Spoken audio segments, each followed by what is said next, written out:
These are some really nasty folks. And I'm not a big fan of your tone today. I'll just say that. You're sidestepping my question. No, How's that tone for you? Yeah, I just really You like feel it? like We can talk about. My question to you, sir, is as a lobbyist. Well, His position. Hold on a second. I'm getting to the question. All right, It sounds let's get to the question, because it sounds like I'll have to repeat it all day if you need me to. I am still not finished. If you would just hold on a second. I'm not. Gentlemen. Now, this amendment actually will fit into that category of bipartisan amendment, because members of both parties in different states and even at the federal level have supported similar issues like this. It simply makes it so that the secretary that will be the new head running this must not have been a registered lobbyist within 5 years prior to their appointment.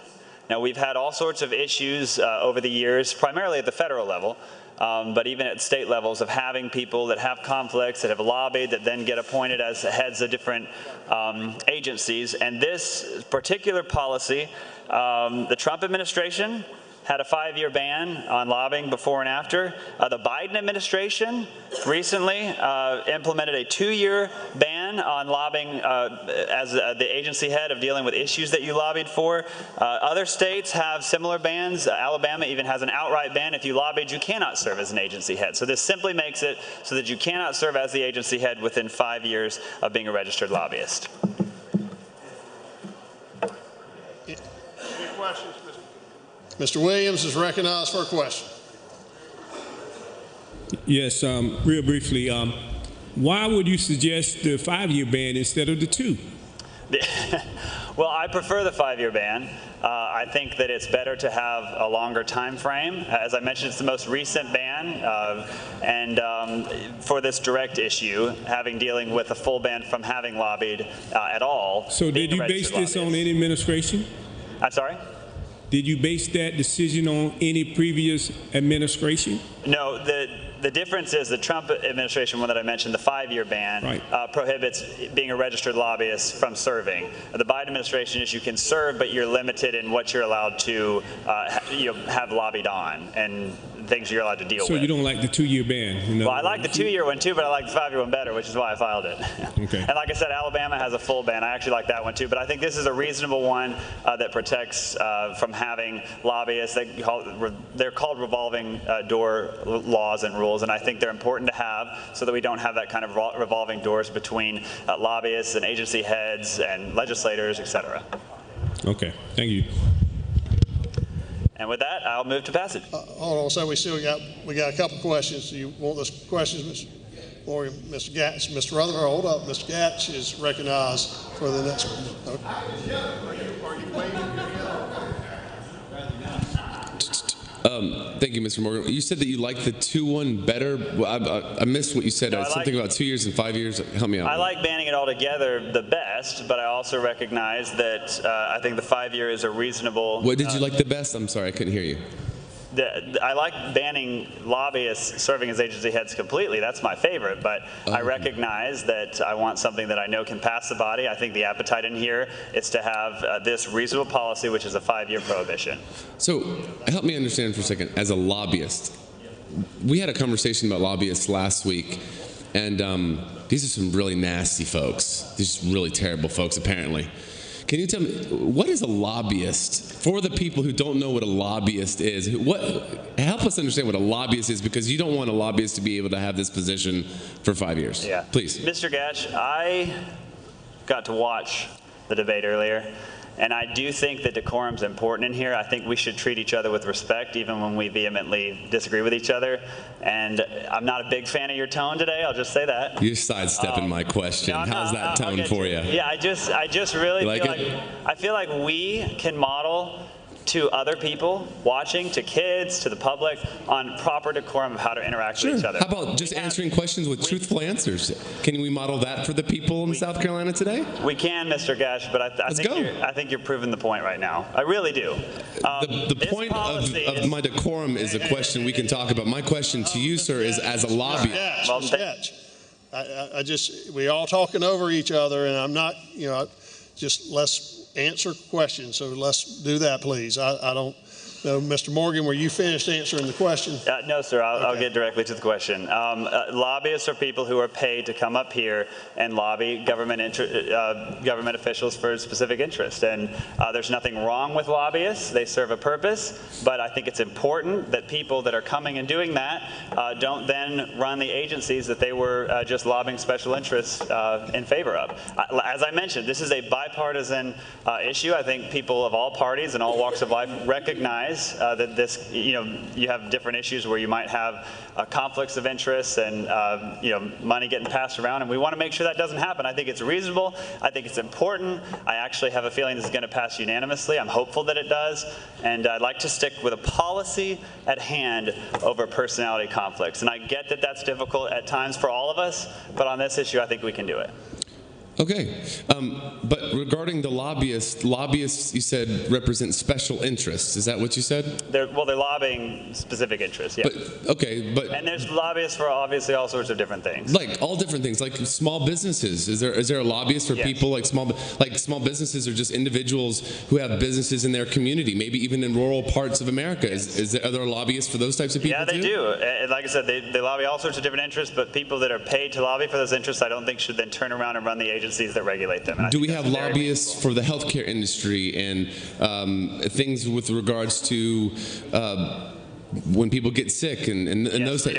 Okay, so is it fair to say that a person who was a lobbyist for the healthcare industry would have some incredibly intricate and maybe even specialized knowledge in that field as a lobbyist? Yeah, and I think a lot of people in the healthcare industry would also have that same knowledge, and I would prefer to use somebody that was not paid to come up here and lobby government interests for those things. But what about a doctor who was not a lobbyist, who got paid to be a doctor? Would you be okay with a doctor getting paid to be in this without a 5-year ban? Yes, of course. This policy specifically is related to registered lobbyists. And I should also point out there's a reason that we have this entire category of registered lobbyists, that we require lobbyists to register. All states, the federal government require it. The reason is because it is important. So I think we don't want to start skewing to acting like it's not important to regulate lobbyists to have registration, and that a clear issue that, like I mentioned, has wide bipartisan support. Well, what about doctors who have a clear social media, let's say, presence, and they're like super uber duper pro-vaccine, but they're not registered lobbyists? So you would have nothing and no problem with the person who's a doctor, let's say, who gets paid for their medical expertise, who has this incredibly public reputation to being pro something in a political world. They don't have to have a 5-year wait, even though that they're obviously conflicted out and biased in some way? If you look up at the screen and read the specific language, it specifically says, to be eligible to serve as secretary, a person must not have been a registered lobbyist within 5 years prior to appointment. It's similar language to, as I mentioned, the Trump and Biden administrations have used in various iterations and other states. But what it sounds like to me, Mr. To registered lobbyists. Yeah, I understand. What it sounds like to me is that you want us to believe that this is a very principled position and that there's an issue of conflict and bias that you want to make sure doesn't get incorporated and imported into this position. Hold on a second. I'm getting to the question. All right. It sounds let's get to the question, because it sounds like I'll have to repeat it all day if you need me to. It sounds like to me that you're trying to protect against this potential conflict and bias, that these registered lobbyists who would otherwise be conflicted out, who are getting paid to represent special interests, now would have the opportunity in a very nefarious and undermined and unethical way to be in this position. And we need to make sure, so that doesn't happen, that there's a 5-year waiting period. But you don't care about those same types of issues as it relates to people who are doctors or people who are physicians. I am still not finished. If you would just hold on a second. Gentlemen. Hold on a second. Now, come on, guys. Y'all know better than this. He's asking a question. Mr. Morgan, you answer the question. You do not ask questions over him, and he does not talk when you're asking a question, guys. This is not hard. All right. If I get my microphone back, I'm just trying to finish my question. So what it seems like to me is that you're using the registered lobbyist tag because it's a trigger word that makes people go, oh, this must be something that we got to be for. Mr. Morgan wants to be we're against this idea of registered lobbyists. Isn't it true that it is not about the principle? Isn't it true that this has nothing to do with about principle, but this is a great way that you can use on your campaign flyer that we're going to be against list lobbyists and registered lobbyists when you know that there are a lot of other issues with regards to, yes. I'm baffled right now. Hold on, suspend. Ms. Trantham, for what purpose do you rise? Decorum. Mr. Speaker, I ask that you please make sure that when you are speaking to someone at the well, that you are not making innuendos or any type of comments about what you think they are doing when they are legitimately putting up an amendment. That is an amendment that we need to be debating. We need to be, or ask questions. Some of the questions in this body, we can hear it. We see it's not a legit question. Right, it's just taking up Ms. time. Trantham, you're making a speech. And well, I told the comment was... Ms. Trantham, please, I got to hold decorum in this body. And so you raised the point of order of decorum. And you please just state, you stated that there's some impugning of the reasons or motivations is that what I'm hearing from you? Absolutely. Okay. And when you are speaking to another member, keeping that decorum, making sure that you're not making those little jabs about you're just doing this for the campaign trail. I hear you, and I got to confine when we do these motions, just so you understand, when people raise point of orders, and I've been consistent throughout this whole process, that it's not an opportunity for you to give a speech or rebut what you're hearing, but you need to specifically raise the point of order. I told you earlier, I don't require you to tell me the rules. As long as you tell me that, I'll look up the rule for you. But I don't want speeches about it. I want the specific reasons and why you believe it was there. And I think you have expressed that to me. And so is decorum the purpose of that, and impugning the motives of this amendment? Correct. Okay. Thank you very much. Does anyone else wish to be heard? Mr. Rutherford? Thank you, Mr. Speaker. What I would like to point out to the Speaker is the fact that we have now interrupted debate to raise an issue without relating it to a rule, and that, in fact, violates decorum. That this was a debate between a member and another member. He was answering the questions as they came or not, but either way, to interrupt that to say that that's not decorum because they don't like, another member doesn't like the tone of the question violates decorum, and that we should not allow them to try and use the Speaker to interrupt a debate where one member can either choose to answer the question or not, and another member was literally phrasing the question when he was interrupted by somebody else saying that he lacked decorum when in fact she lacks decorum. All right. Let's not delve into personalities here, guys. Look, this is a simple question. Does anyone else wish to be heard on this, Ms. Calhoun? All right, guys. Look, told you this before. My job is to maintain decorum in this body. My job is not to be a referee, not to tell people how to act. And you have to be accountable for your own conduct and the way you behave in this body. But I'm going to make sure that we behave in a manner of respect and decency to one another, and that's what's important for me. I'm going to again read the rule, so members listen, please. I had to do this last year, and I'm going to have to do it again another year for you guys. So please listen to this. The Speaker shall take measures to strictly enforce the provisions of Rule 3.6 and will ensure that every member takes a seat. Mr. Rutherford, hear that? No.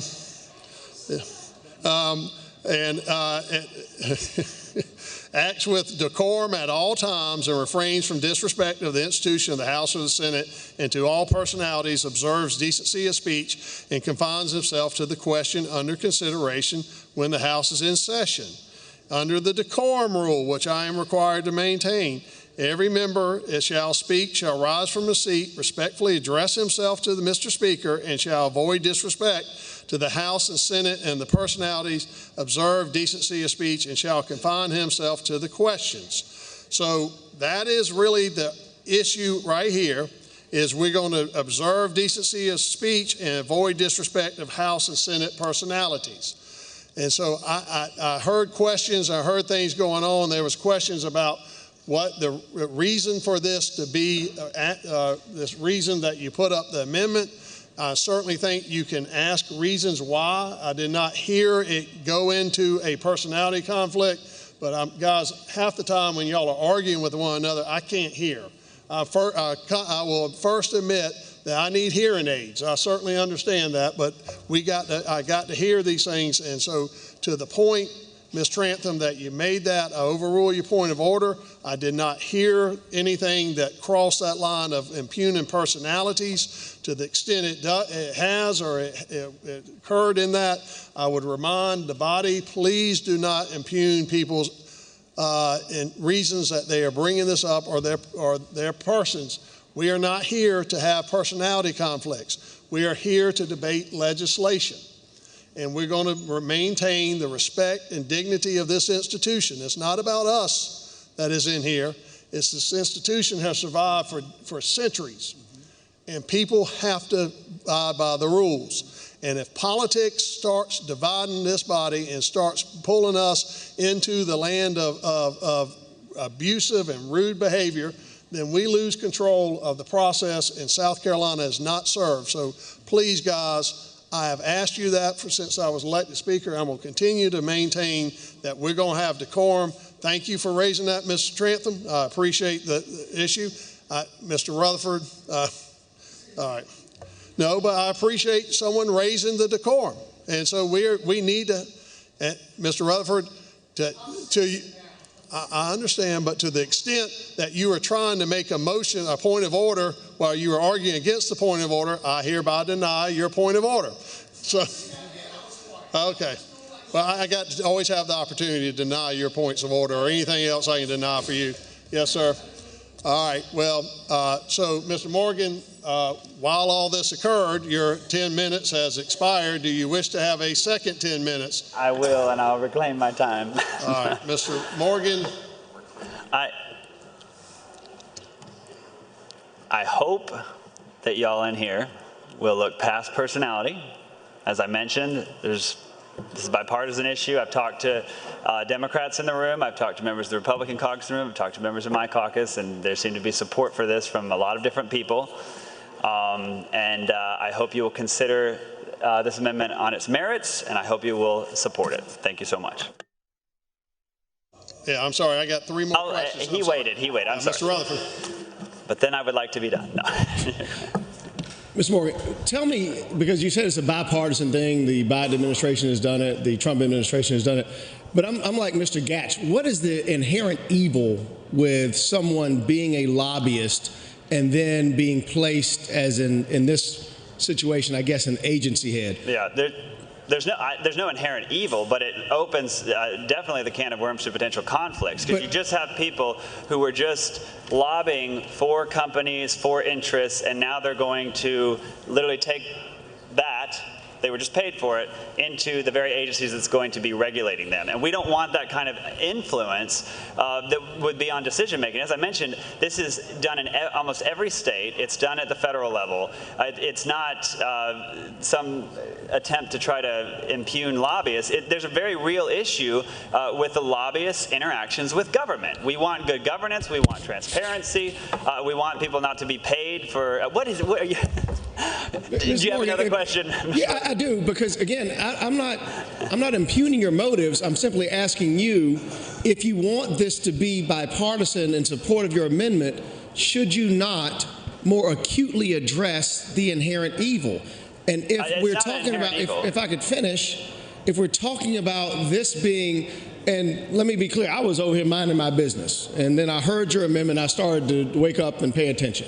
But if you are talking about lobbyists that, for example, got paid to lobby, as Mr. Gatch said, for a particular medicine or a particular problem that DHEC deals with, and you want to say that that person could not be the agency head, you could probably get bipartisan support. But for example, someone that volunteered to come up and lobby for MAD, that's saying that that person, because they volunteered for MAD, because they don't like drunk drivers, you're saying that they're evil enough that they can't be an agency head. I can't support that. That's a good question. So the registered is that you're paid lobbyists. So no, if you just come up to talk, stand out in the lobby and lobby for something you really care about, it wouldn't fall. So then MAD paid them. If you're being paid. By MAD. Yes, then they have to register as a lobbyist. Yeah, that is current state law. Right. And so and there's a reason, because there was bipartisan support when they implemented those policies, because there were clear issues where you had the entanglements between lobbyists and government and agencies and legislators. It's all there's been issues all across the board. And that's why we have these laws. That's why we have ethics laws, transparency laws. That's why we require lobbyists to register. I think it's an important thing that we all understand. It's why it's current state law, and it's why I think we should do it in this case. But Mr. Morgan, if I could, on behalf of somebody looking at your amendment, thinking that it's a good idea, not wanting you to lecture from the will to the point, and from the body, from the podium to the point where I can't tell you that if you were acutely addressing those persons that you thought were evil, rather than an entire category of persons who may be lobbying for, again, drunk driving, they may be lobbying for some computer that has nothing to do with DHEC, and now they can't, because they had a job, can't hold this job without any relation thereof. I think that begins to be the problem. And if you were to address it more acutely, and explain to the body what the problem is, do you think maybe it could be bipartisan, rather than what you may end up getting is everybody moving to table your amendment? No, I think it will be bipartisan. First of all, I think the breakdown is that you're saying this acute evil that there is of lobbyists, and as I mentioned, there's not an evil that is just there because somebody's a lobbyist. It is when you get into issues where there might be entanglements, where you might have inappropriate relationships between groups that you've lobbied for and that you're going to go regulate, as I mentioned. And so this is rather than getting into the nitty-gritty of trying to figure out which is which, registered lobbyists are people that have been paid to come up here and lobby. So it makes perfect sense to have them, since they've done that, to take a hiatus from that before taking over an agency head. But Mr. Gatch mentioned to you that you have doctors who are being paid by a pharmaceutical company to push a particular drug, and you're not banning that. Well, if they're lobbying, then no, they would register and be. Mr. Morgan, listen, seriously. I don't need the speaker to interrupt. But if you want me to wait until you finish talking, then you got to wait till I finish talking. Or we can go back to the way it used to be, where I talk and you talk, which is fine with me, either one. But I won't involve him. But just, you can't keep talking if you're going to interrupt me. So now, if a doctor who's being paid by a pharmaceutical company to push this drug with the exclusion of other things that may be better is not excluded, then why is it that a lobbyist who is being paid by MAD to come up and talk about drunk driving is excluded? And do you not see the fallacy of your argument?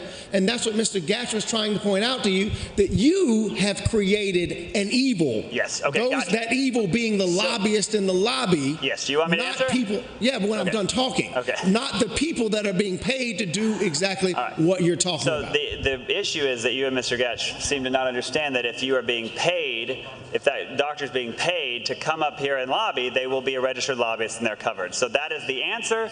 We're not talking about, there's not instances where somebody is a lobbyist, they're not being registered. If they are a registered lobbyist right here under the code, which is already state law, then they would be the ones that have to I think the disconnect is that you don't see that we're not talking about a doctor being paid to lobby. We're talking about a doctor who's being paid out in the field to go and speak, to talk about this drug and how much better it is, how much better it is, and all the other drugs that may be actually better than that drug, that this is a paid performer on behalf of Big Pharma. You're saying that that doctor can be in this position, but a lobbyist for something that had nothing to do with what DHEC does can't. Totally understand. So first, if you want that to be added to this, by all means, go add that person and restrict them. This legislation right now, no one's prohibited. So you can have the registered lobbyist, or you can have that one do it. This specifically relates to, and I have other amendments, but this one specifically relates to registered lobbyists. So I would say let's stay on task and focus on the policy. This prohibits registered lobbyists from who have been lobbying for 5 years. And just to be clear, and with your that, task, we're on the hamster wheel now. Right. So with that, I will step away. Okay. All right, time has expired. Polls are closed. Now clerk will tabulate.